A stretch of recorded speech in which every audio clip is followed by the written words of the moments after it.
আসসালামু আলাইকুম international news বাংলায় আপনাদের স্বাগতম। শুরুতে থাকছে শিরোনাম। মোজতবা খামেনি জীবিত, তবে গুরুতর আহত। রাশিয়া চীনের সাহায্যে যেভাবে যুক্তরাষ্ট্র ইসরায়েলকে কোণঠাসা করছে ইরান। ইরানকে গোপনে সহায়তা করেছে রাশিয়া, দাবি যুক্তরাজ্যের। যুদ্ধ শুরুর পর প্রথমবার সংবাদ সম্মেলনে নেতানিয়াহু।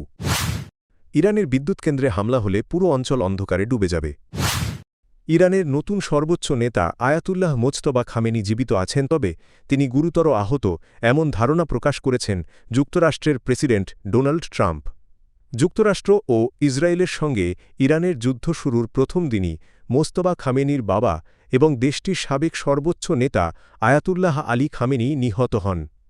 এরপর গত রোববার ইরানের বিশেষজ্ঞ পরিষদ অ্যাসেম্বলি অব এক্সপার্টস মোজতবা খামেনিকে নতুন সর্বোচ্চ নেতা হিসেবে নির্বাচিত করে। তবে নির্বাচিত হওয়ার পর থেকে তিনি জনসমক্ষে আর দেখা দেননি। গত বৃহস্পতিবার এক টেলিভিশন উপস্থাপক তার দেওয়া প্রথম বক্তব্যটি পড়ে শোনান। এর আগে ইরানের রাষ্ট্রীয় টেলিভিশন মোজতবা খামেনি কেরণাঙ্গনে আহত হিসেবে বর্ণনা করেছিল। মধ্যপ্রাচ্যে এখন যে যুদ্ধ চলছে তা আগের যে কোনো সংঘাতের চেয়ে আলাদা। এখানে প্রচলিত অর্থে কোনো সামনের সারি নেই। ট্যাঙ্ক বা ক্ষেপণাস্ত্রের চেয়েও বেশি গুরুত্বপূর্ণ হয়ে উঠেছে রাডার, স্যাটেলাইট এবং গোপন গোয়েন্দা তথ্য। ওয়াশিংটন পোস্টকে তিনজন জ্যেষ্ঠ মার্কিন কর্মকর্তা জানিয়েছেন রাশিয়া ইরানকে সংবেদনশীল গোয়েন্দা তথ্য সরবরাহ করছে। এর মধ্যে রয়েছে মধ্যপ্রাচ্যে টহলরত মার্কিন যুদ্ধজাহাজ ও যুদ্ধবিমানের সুনির্দিষ্ট অবস্থান। যদিও রুশ প্রেসিডেন্ট ভ্লাদিমির পুতিন যুক্তরাষ্ট্রের প্রেসিডেন্ট ডোনাল্ড ট্রাম্পের সঙ্গে ফোনালাপে এ ধরনের তথ্য দেওয়ার অভিযোগ অস্বীকার করেছেন। তবে পরিস্থিতি বিশ্লেষণ করলে রাশিয়ার কৌশল বোঝা কঠিন নয়। ইউক্রেন যুদ্ধে ব্যবহারের জন্য ইরান রাশিয়াকে ড্রোন ও গোলাবারুদ সরবরাহ করেছে।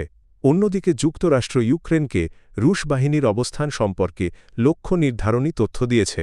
ফলে পুতিনও একইভাবে গোয়েন্দা তথ্যকে একটি কৌশলগত মুদ্রা হিসেবে ব্যবহার করছেন বলে ধারণা করা হচ্ছে।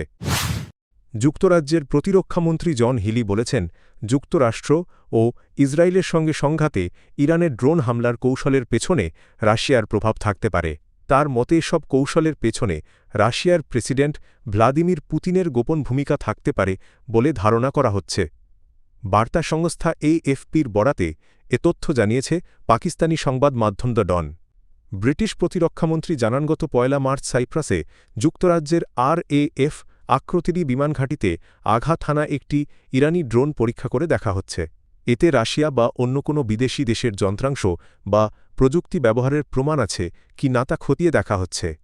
তিনি বলেন, তদন্তের মাধ্যমে ড্রোনটির প্রযুক্তিগত উৎস সম্পর্কে বিস্তারিত জানা যাবে এবং এতে বিদেশি সহায়তার কোনো প্রমাণ পাওয়া যায় কি না তা নির্ধারণ করা হবে।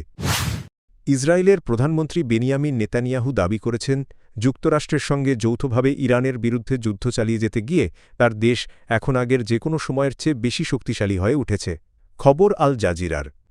বৃহস্পতিবার ১২ মার্চ এক সংবাদ সম্মেলনে নেতানিয়াহু বলেন, ইসরায়েলের হামলায় ইরানের শীর্ষ পারমাণবিক বিজ্ঞানীদের কয়েকজন নিহত হয়েছেন এবং Islamic revolutionary guard corps IRGC ও বাসিস বাহিনী গুরুতর ক্ষতির মুখে পড়েছে। তিনি বলেন, ইরান আর আগের মতো ইরান নেই। তার দাবি, ২৮ ফেব্রুয়ারি থেকে শুরু হওয়া হামলার ফলে ইরান তাদের পারমাণবিক ও ব্যালিস্টিক ক্ষেপণাস্ত্র কর্মসূচি ভূগর্ভে সরিয়ে নেওয়ার সুযোগ পায়নি। ইরানের নতুন নির্বাচিত সর্বোচ্চ নেতা মোজতবা খামেনি এবং হিজবুল্লাহর নেতা নাইম কাসেম সম্পর্কে প্রশ্ন করা হলে নেতানিয়াহু বলেন, তিনি তাদের কাউকে জীবননাশের হুমকি দিতে চান না। ইরানের বিদ্যুৎ সরবরাহ নেটওয়ার্কে হামলা চালানোর বিষয়ে মার্কিন প্রেসিডেন্ট ডোনাল্ড ট্রাম্পের হুমকির কড়া জবাব দিয়েছেন দেশটির সুপ্রিম ন্যাশনাল সিকিউরিটি কাউন্সিলের সেক্রেটারি আলী লারিজানি। তিনি হুঁশিয়ারি দিয়ে বলেছেন, ওয়াশিংটন এমন পদক্ষেপ নিলে পুরো অঞ্চল অন্ধকারে ডুবে যাবে। সামাজিক যোগাযোগ মাধ্যম এক্সে দেওয়া এক পোস্টে লারিজানি বলেন, ট্রাম্প বলেছেন, আমরা ১ ঘণ্টার মধ্যে ইরানের বিদ্যুৎ সক্ষমতা ধ্বংস করে দিতে পারি, কিন্তু এখনও তা করিনি। এর জবাবে লারিজানি বলেন, তারা যদি সত্যি এমনটি করে তবে আধা ঘণ্টারও কম সময়ের মধ্যে পুরো অঞ্চল অন্ধকারে ডুবে যাবে। আর সেই অন্ধকার নিরাপত্তার জন্য পালিয়ে বেড়ানো মার্কিন সেনাদের খুঁজে বের করার মোক্ষম সুযোগ করে দেবে। এর আগে মার্কিন প্রেসিডেন্ট ডোনাল্ড ট্রাম্প জানিয়েছিলেন, যুক্তরাষ্ট্র এখন পর্যন্ত ইরানের বিদ্যুৎ উৎপাদন কেন্দ্রগুলোতে হামলা চালানো থেকে বিরত রয়েছে। তবে তেহরান যদি বিশ্ববাজারে জ্বালানি তেলের সরবরাহ ব্যাহত করার চেষ্টা করে তাহলে এ ধরনের লক্ষ্যবস্তুতে হামলা চালাতে ওয়াশিংটন প্রস্তুত রয়েছে।